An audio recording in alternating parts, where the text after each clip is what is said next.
Viral. Cebuanos, Cebu City is not for sale.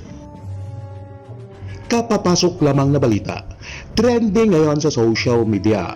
Mula sa lungsod ng Davao, tumungo ang hakbang ng maisog sa Queen City of the South, ang Cebu City, para sa isang prayer rally nitong linggo ng gabi, ika-25 ng Pebrero. Nakiisa ang mga taga Cebu sa panawagan ni dating Pangulong Rodrigo Duterte na tutulan ang People's Initiative o ang PI na nagsusulong ng charter change o ang CHACHA. Pagbibigay din nila na ang mga taga Cebu ay not for sale. Kanila namang pahayag ang kanilang pagkadismaya sa kasalukuyang administrasyon. Pero bukod sa mga taga Cebu, nakikiisa rin ang mga taga Karatig Lalawigan sa prayer rally. Ilan sa kanila ay bumiyahe pa mula sa Samar, Leyte, Biliran, Bohol at iba pang mga lugar sa Visayas. May mga OFW din na dumalo sa pagtitipon upang ipahayag ang kanilang pagtutol sa controversial na People's Initiative. Dumalo rin sa prayer rally si Cebu City Mayor Mike Rama at tiniyak ang kanyang pagtutol laban sa People's Initiative. I've been very clear, without any fear of contradiction, anywhere I can stand.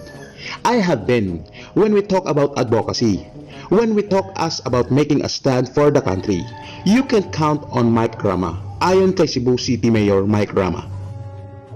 I do not like People's Initiative because it has become a congressional initiative and likewise, it has become a secret initiative.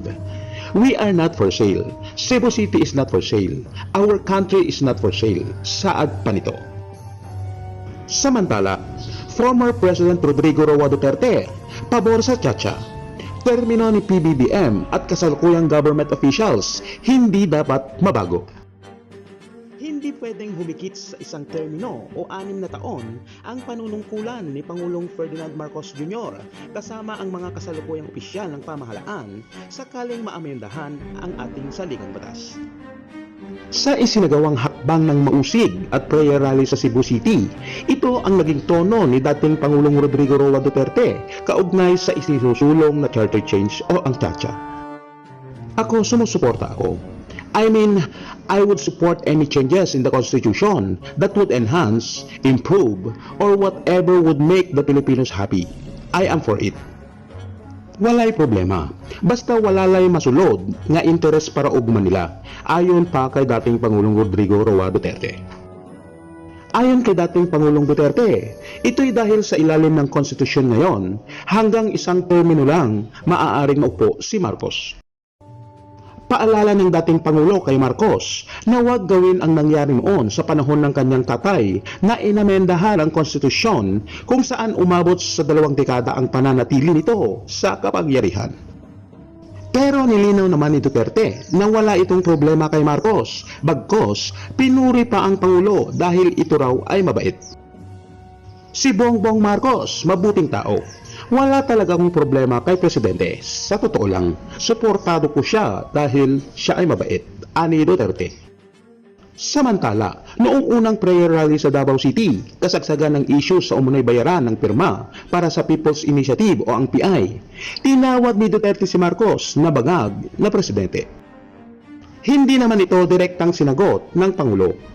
Gayunpaman, sinabi naman ni Duterte na suportado niya si PBBM at sinabing maging kontento lang ito sa kanyang panunungkulan ngayon. So, I continue to support him. Basta, I don't know how his term would end. Ang problema lang, Mr. President, is be comfortable and be content kung nasaan ka ngayon. Tapusin mo lang ang biyahe mo, then bitiwan mo and let the Constitution work. Because if you try to amend kasi gustong baguhin ang termino ng Presidente, diyan na naman tayo magkakagulo. Saad pa ni Rodrigo Roa Duterte.